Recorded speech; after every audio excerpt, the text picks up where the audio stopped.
नमस्कार, आप देख रहे हैं मध्य प्रदेश का number 1 news channel Indian study helper. चलिए देख लेते हैं मध्य प्रदेश की सभी सुबह तक की मुख्य खबरें फटाफट अंदाज में। विशेष कैबिनेट में मुख्यमंत्री युवा कौशल कमाई योजना को मिल सकती है मंजूरी।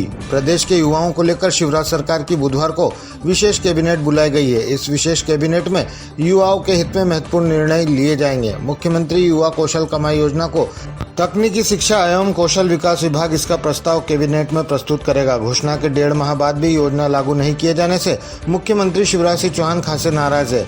मंगलवार की कैबिनेट बैठक में इस पर चर्चा के दौरान मुख्यमंत्री नाराज हुए और बुधवार को विशेष कैबिनेट बुलाकर तत्काल इसका प्रस्ताव बनाकर प्रस्तुत करने के निर्देश दिए हैं। इस योजना के जरिए सरकार इस वर्ष होने वाले विधानसभा चुनाव में युवाओं को साधने का प्रयास कर रही है, इसलिए इस योजना पर मुख्यमंत्री का विशेष फोकस है। स्वास्थ्य विभाग के अस्पतालों में कंप्यूटराइज्ड और डिजिटल एक्सरे भी निःशुल्क होगा। मध्य प्रदेश में स्वास्थ्य विभाग के अस्पतालों में सामान्य एक्सरे की तरह डिजिटल और कंप्यूटराइज्ड एक्सरे की सुविधा भी रोगियों को निःशुल्क मिलेगी। इस संबंध में स्वास्थ्य संचालक डॉक्टर पंकज जैन से सभी जिलों के CMHO और जिला अस्पतालों के अधीक्षकों को पत्र लिखा है। दरअसल लगभग 1 वर्ष पहले तक अधिकतर जिला और सिविल अस्पतालों में एक्सरे साधारण मशीनों से ही किया जा रहा था। मध्य प्रदेश की लाडली बहना योजना के लिए 6400 आपत्तियां 31 मई को अंतिम सूची जारी होगी। लाडली बहना योजना में पात्रता को लेकर महिला एवं बाल विकास विभाग को 6400 आपत्तियां ऑनलाइन प्राप्त हुई है। आपत्तियों की संख्या बढ़ भी सकती है क्योंकि लोगों ने जिलों में ऑफलाइन भी आपत्तियां दर्ज कराई है। इनमें से अधिकांश शिकायतें पात्रता नहीं होने भी आवेदन करने की है। हालांकि इनमें प्रमाण नहीं दिए गए हैं। 31 मई तक आपत्तियों का परीक्षण किया जाएगा और उस दिन पात्र हितग्राहियों की अंतिम सूची जारी की जाएगी। मध्य प्रदेश में अब प्रसव पूर्व जांच के लिए अस्पताल आने वाली महिलाओं की काउंसलिंग होगी। महिलाओं को गर्भावस्था के दौरान कई मानसिक समस्याएं होती है। प्रसव पीड़ा के डर से वे तनाव में रहती है। उन्हें यह भी चिंता रहती कि आने वाली संतान को कोई विकृति तो नहीं होगी। इसका असर गर्भस्थ शिशु के स्वास्थ्य पर भी पड़ता है। मानसिक स्वास्थ्य खराब होने से महिलाओं को दूसरी स्वास्थ्य समस्याएं जैसे अनिद्रा, पेट की समस्या आदि होने लगती है। इससे उन्हें उभारने के लिए राष्ट्रीय स्वास्थ्य मिशन जून या जुलाई से कार्यक्रम शुरू करने जा रहा है। इसे मेंटल हेल्थ मॉड्यूल नाम दिया गया है। मध्य प्रदेश में अनुसूचित जाति के विद्यार्थियों के लिए भी 8 लाख रुपए होगी आय सीमा। 8 लाख रुपए पारिवारिक वार्षिक आय होने वाले अनुसूचित जाति के विद्यार्थियों को छात्रवृत्ति मिलेगी। मंगलवार को अनुसूचित जाति के विद्यार्थियों को छात्रवृत्ति के लिए परिवार की आय सीमा 6 लाख से बढ़ाकर 8 लाख रुपए करने का निर्णय कैबिनेट बैठक में लिया गया। MPPSC ने बदली MPSET परीक्षा की तिथि, जोड़े 3 नए विषय, 2 किए ड्रॉप। मध्य प्रदेश लोक सेवा आयोग ने MPSET परीक्षा की तिथि में बदलाव किया है। मध्य प्रदेश राज्य पात्रता परीक्षा 2022 अब 27 अगस्त 2023 को होगी।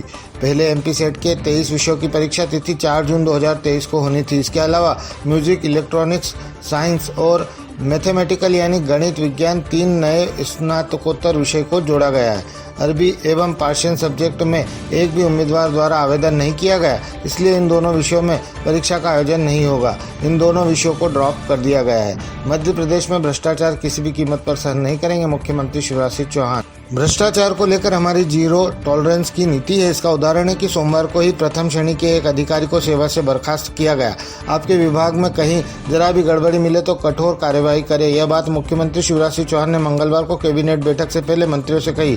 सरकार ने सोमवार को उच्च शिक्षा विभाग में पदस्थ विशेष कर्तव्यस्थ अधिकारी संजय जैन को अनुकंपा नियुक्ति के मामले में पैसे मांगने पर जांच उपरांत बर्खास्त किया है। मध्य प्रदेश में अब मंत्रियों की घेराबंदी करेगी कांग्रेस, वरिष्ठ नेता संभालेंगे मोर्चा। मध्य प्रदेश में विधानसभा चुनाव का समय जैसे जैसे नजदीक आता जा रहा है, कांग्रेस भाजपा सरकार पर हमले तेज करने की योजना को मूर्त रूप दे रही है। अब मंत्रियों की उनके निर्वाचन क्षेत्र में ही घेराबंदी करने की योजना है। इसके लिए वरिष्ठ नेता मोर्चा संभालेंगे। मध्य प्रदेश कांग्रेस अध्यक्ष कमलनाथ शिवराज सिंह सरकार में उद्योग मंत्री राज्यवर्धन सिंह दत्तीगांव के विधानसभा क्षेत्र बदनावर में 18 मई को पहुंचेंगे। वहीं दिग्विजय सिंह गृह मंत्री डॉक्टर नरोत्तम मिश्रा के निर्वाचन क्षेत्र दतिया में कार्यकर्ताओं के साथ बैठक करेंगे। पंचायतों में पहली बार नोटिस, गांव में फार्म हाउस, गोडाउन, रिजॉर्ट जमीन तो देना ही होगा संपत्ति कर। यदि ग्रामीण क्षेत्र में आपका फार्म हाउस, गोडाउन, रिजॉर्ट है तो आपको संपत्ति कर देना ही होगा।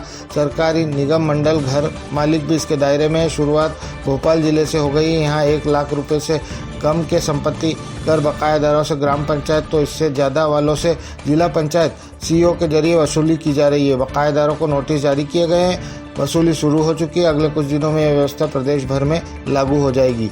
जिन अधिकारियों को गरीब कर्मचारियों का दर्द नहीं दिखता, उनका वेतन रोका जाए। हाईकोर्ट के आदेश के बावजूद नर्मदा घाटी विकास प्राधिकरण के दैनिक वेतनभोगी को 5वें और 6वें वेतनमान का लाभ नहीं दिया गया। कर्मचारियों ने अवमानना याचिका दायर की तो शासन ने उसके जवाब देना जरूरी नहीं समझा। इससे नाराज हाईकोर्ट ने NVDA उप संचालक SN मिश्रा और उप सचिव वर्षा सोलंकी को व्यक्तिगत रूप से उपस्थित होने के आदेश दिए। कोर्ट ने कार्यपालन यंत्री का वेतन रोकने का आदेश देते हुए टिप्पणी की कि जिन अधिकारियों को गरीब कर्मचारियों का दर्द नहीं दिखता, उनका वेतन रोका जाना चाहिए। देश में लागू हो सकती 9 महीने की मैटरनिटी लीव, नीति आयोग ने दी सलाह। देश भर की कामकाजी महिलाओं को 9 महीने की मैटरनिटी लीव मिल सकती है। इसको लेकर नीति आयोग के सदस्य डॉक्टर VK पाल का बयान सामने आया। डॉक्टर पाल ने सोमवार को कहा कि सरकारी और प्राइवेट संस्थानों को महिला कर्मचारियों के लिए मैटरनिटी लीव की अवधि 6 महीने से बढ़ाकर 9 महीने करने पर विचार करना चाहिए। भारतीय वाणिज्यिक एवं उद्योग महासंघ के महिला संगठन FLO ने एक बयान जारी कर पॉल के हवाले से कहा है, प्राइवेट और सरकारी क्षेत्र को मातृत्व अवकाश को मौजूदा 6 महीने से बढ़ाकर 9 महीने करने को लेकर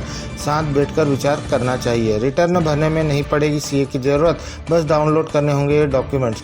इनकम टैक्स डिपार्टमेंट हर टैक्स पेयर को AIS और TIS नामक 2 डॉक्यूमेंट की एक्सेस देता है। ये दोनों काफ़ी ज़रूरी डॉक्यूमेंट है। डिपार्टमेंट ने ITR फाइलिंग में पारदर्शिता लाने और टैक्स पेयर्स के लिए खुद से रिटर्न भरना आसान बनाने के लिए इन दोनों की शुरुआत की। इन दोनों डॉक्यूमेंट्स की मदद से आप आराम से अपना इनकम टैक्स रिटर्न भर सकते हैं। इसके लिए आपको CA की जरूरत नहीं पड़ेगी।